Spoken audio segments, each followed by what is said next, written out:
E que ações deverão ser adotadas para essa prevenção? Olha, são várias as ações.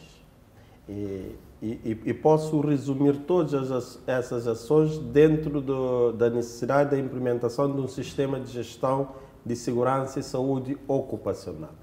E para isso, deve-se, pelo menos, as empresas com mais de 50 trabalhadores, de acordo com a nossa legislação, deve ter, pelo menos na sua estrutura, um técnico de segurança do trabalho.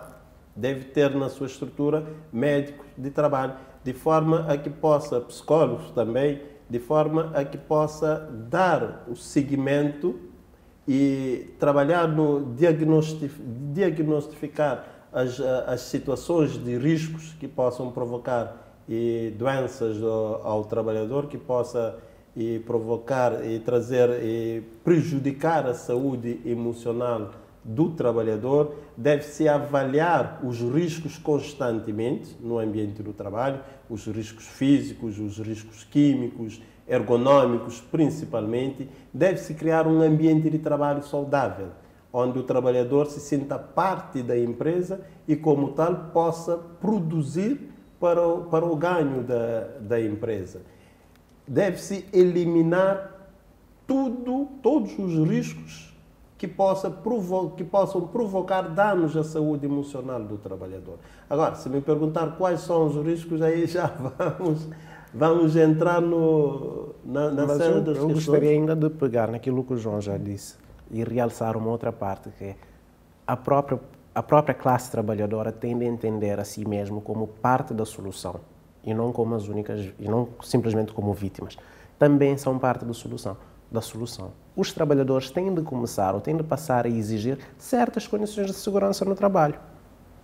Os trabalhadores têm de perceber que não podemos continuar a esquivar aquilo que é a prevenção e a manutenção do nosso bem-estar. Por exemplo, os trabalhadores da construção civil não usam luvas. E depois tem um acidente qualquer aparatoso, um prego, fere um dedo. A responsabilidade fica para quem? Porque os patrões não vão assumir esse prejuízo em termos de uma compensação futura ou de uma subsidiação. Ou seja, eles também têm de perceber que para se prevenirem, ou para se prevenir, eles precisam de exigir isso diretamente dos trabalhadores.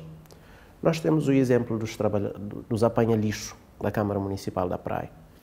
Praticamente não lhes vês com máscara. Isso é, para além de ser degradante, de ser um risco enorme à saúde, eles têm de passar a exigir isso aos empregadores. Talvez não façam essa exigência por medo, talvez vão me demitir, algo do tipo, esse é o meu ganha-pão, onde é que eu vou recorrer, quem é que vai me apoiar nessa situação? Acredito que possa existir esse medo, mas falta também muita consciencialização da parte do próprio trabalhador. O próprio trabalhador tem, porque aqui em Cabo Verde tudo funciona de forma muito informal, o próprio trabalhador já tem essa ideia, mas nós nunca usamos isso, então que diferença é que fará agora? E tem muitas empresas que oferecem equipamentos de proteção individual e o trabalhador simplesmente não usa. Também diz que não fica muito confortável. Sim, sim. Então, quer dizer, aí entra a questão da não consciencialização. Por isso é que precisa de se fazer um trabalho de base, numa forma muito, em termos de formação, em termos de falar com os próprios trabalhadores e lhes alertar para os riscos que existem. Por exemplo, uma pessoa que anda na apanha de lixo há 10 anos. São 10 anos a inalar um odor terrível que vai ter consequências, de uma forma ou outra, vai ter consequências na saúde. O problema é quando. E quando o problema chegar, será que a pessoa está habilitada, sequer financeiramente, para lidar com o problema que vai ter? E voltando ao ponto de algumas ações que podem prevenir o aparecimento de doenças no ambiente de trabalho, quer apontar, acrescentar algumas outras ações? Gostaria de acrescentar, por exemplo, os recursos humanos em Cabo Verde. Os recursos humanos não estão capacitados como psicólogos, que é para interagirem ou atuarem perto dos trabalhadores se algum sintoma for identificado. Porque consideram que é muito caro, por exemplo, ter 2, 3 psicólogos numa estrutura, que é para dar esse apoio. Hoje em dia, até já se pode facilitar esse processo, que é através de clínicas, por exemplo, subsidia-se uma clínica ou avança-se uma clínica, onde os funcionários, possam aceder a esse tipo de consultas ou atendimento psicológico. Isso é uma das pequenas ações. O sistema de promoção, isso pode parecer que não, mas tem um impacto brutal naquilo que é a felicidade do trabalhador. O trabalhador que sabe, certo, na minha empresa faz-se a promoção de X em X ano, ou seja, essa clarividência na forma de comunicar com o próprio colaborador também ajuda muito. Outras coisas podem ser feitas, por exemplo, atividades intragrupo dentro das empresas, fazerem atividades onde os trabalhadores de facto possam partilhar um com o outro. Se calhar muitas das vezes os colegas sofrem dos mesmos problemas, mas ninguém tem de facto aquela proximidade um com o outro e nunca partilham um problema que aparentemente é grande, mas se tivesse um sistema de apoio já no ambiente de trabalho, se calhar o problema podia ser lidado com de forma muito mais suave, muito mais tranquila. Apostar na prevenção traz benefícios não só para o colaborador em si, mas também para a empresa ou a instituição. Exato, porque o trabalhador que não está satisfeito não vai produzir igual ao trabalhador que se encontra altamente motivado. Por outro lado, pode até provocar acidentes. Exato, falta de concentração, por exemplo. Porque o trabalhador tem que se sentir parte da solução. Muitas das vezes, quando nós falamos sobre a questão da segurança e saúde ocupacional, sempre vem à tona o nome do empregador, o empregador. Claro está, temos que falar no empregador porque a lei passa o direito ao empregador de apostar num ambiente de trabalho saudável. Isso é um direito legal. E tem sanções, tem penalidades através da fiscalização da Inspeção Geral do Trabalho. Mas os trabalhadores também têm que se sentir parte. E os trabalhadores têm que apostar também em autocuidar-se, no princípio do autocuidado, trabalhar a sua inteligência emocional. É um formato. Olha, por exemplo, é interessante que o dia 1 de abril é considerado mundialmente como o dia da diversão no trabalho. Por que não, durante uma semana, a primeira semana do mês de abril, se promova um ambiente de diversão no trabalho? Um ambiente de diversão no trabalho, sim, mas com regras, com limites. Okay? Eu chego, venho de uma forma divertida, às vezes tipo vestido de palhaço, mas a produzir. Deixo os colegas todos satisfeitos, a rirem e a produzir. Isso aumenta consideravelmente a produtividade e está cientificamente comprovado. Agora, o que conta mais é que o empregador, primeiramente, tem que saber das suas responsabilidades. O Hugo falou-se aqui na parte da formação e informação. Isso já vem estipulado na nossa legislação. Cabe ao empregador formar e informar os trabalhadores de todos os riscos advenientes da sua relação laboral. É uma responsabilidade dos empregadores. Em caso de acidente do trabalho, vem um perito de acidente de trabalho e diz assim, olha, senhor empregador, o senhor deu formação ao acidentado? Não, pronto. Perdeu a razão. Porque é o que está escrito na lei, nós não estamos a inventar nada. Nós só queremos passar a informação de que um trabalhador insatisfeito é um trabalhador improdutivo. É melhor termos um trabalhador insatisfeito em casa do que um trabalhador insatisfeito dentro da empresa. Por quê? Porque se nós formos fazer uma avaliação do custo-benefício da produtividade do trabalhador baseado numa relação custo-hora-homem, vamos perceber que, afinal, o trabalhador ou o colaborador não produziu nada. E o porquê? E muitas das vezes, quando ocorre um acidente do trabalho dentro de uma empresa, praticamente a empresa toda para. E mais uma vez, se formos avaliar o custo hora-homem, vamos perceber que a empresa perdeu dinheiro. Porque uma empresa fechada, é uma empresa em prejuízo. Em prejuízo. E temos que pensar nisso. O trabalhador tem acidente ou é vítima de uma doença, vai para o médico 3 dias em casa, 7 dias, às vezes meses em casa. E normalmente diz, não, vamos passar essa responsabilidade ao INPS.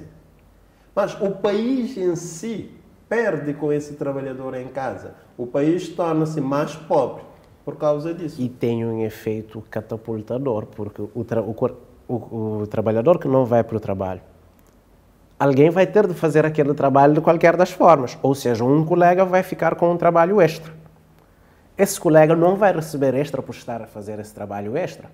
Começa a gerar alguma insatisfação, começa a gerar alguma frustração. Afinal, eu faço trabalho de uma pessoa que não está aqui. E, eventualmente, esses sentimentos começam a alastrar-se dentro do próprio ambiente de trabalho. Acaba por tornar-se uma salada russa. Muitas das vezes nem faz o trabalho extra, faz a hora extra. Exato. Porque, na verdade, não produz. Não produz. Exato, porque ter de fazer o trabalho de alguém quer dizer fazer o nosso muito bem, de forma a conseguir fazer o do outro. Mas ainda voltando à questão das atividades que se podem fazer. Eu lembro-me, por exemplo, falando do dia 1 de abril, onde eu vivia anteriormente, faziam-se atividades entre os funcionários. Por exemplo, um dia tirava-se para jogar xadrez entre os funcionários. Então fazia-se, depois anualmente tinha um campeão de xadrez novo, diferente. Faziam-se perguntas de cultura geral, etc.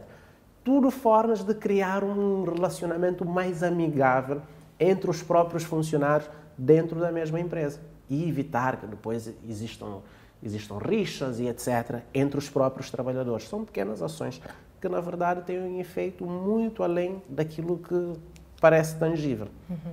Por incrível que pareça, eu conheço a história de um trabalhador que entrou em estado de stress justamente porque o empregador não lhe dava bom dia, boa tarde. Parece algo sem significado, mas para aquele trabalhador... Tinha muito. Tinha muito. E tem trabalhadores que dizem, olha, eu estou aqui há 15, 20 anos nesta empresa e nunca vi o chefe. Tem situações do gênero. Então, é aquilo que o Hugo está a dizer e também um dos objetivos do Dia Mundial da Diversão. Mas uma diversão no seu todo. Que o diretor... Porque repara uma coisa. O diretor de recursos humanos, o diretor-geral, na verdade, são colaboradores. São trabalhadores também. E é nesta filosofia que devemos pensar num formato diferente da gestão dos parceiros da empresa. Não quero aqui falar nos recursos humanos, que já foi dito várias vezes, que os trabalhadores não devem ser vistos como um recurso, mas sim como parceiro da empresa. É nesta visão que acredito que Cabo Verde deve andar. Por quê? Porque quando uma empresa fecha a porta, é o país que, de uma certa forma, sofre a consequência. Porque tudo isso tem um impacto, é como um sismo. Quer pegar algo, tipo a questão que o Sr. João referiu, de um simples não um bom dia de um chefe a um funcionário. Esse também é um aspecto que pode interferir? Pode. Tem muito a ver com o sentir-se valorizado no seu espaço de trabalho. O funcionário que sente que é apreciado pelo contributo que dá. Gera satisfação, não é? Gera satisfação e é contagiante. É contagiante. Primeiro fica muito mais motivado. E transmite essa motivação, essa energia, essa alegria aos restantes colegas. Porque automaticamente sente-se capacitado para motivar os próprios colegas e os subordinados ainda dentro do próprio trabalho. Ou seja, nós termos chefes e não líderes também não ajuda no ambiente de trabalho. Termos chefes em que, como o João disse, vários anos numa empresa e nunca teve oportunidade de privar 5 minutos que seja com o chefe e lhe dizer coisas tão simples. Olha, acho que se calhar se fizéssemos essa mudança de setting, mudarmos as mesas nessa posição, etc., se calhar criava mais espaço. Uma sugestão tão simples. mas nunca têm essa oportunidade. Ou seja, existe uma distância psicológica tremenda entre o chefe e os funcionários. Os funcionários sabem que eles nunca vão ter a oportunidade de privar, sequer com os seus chefes. Isso não ajuda de forma alguma.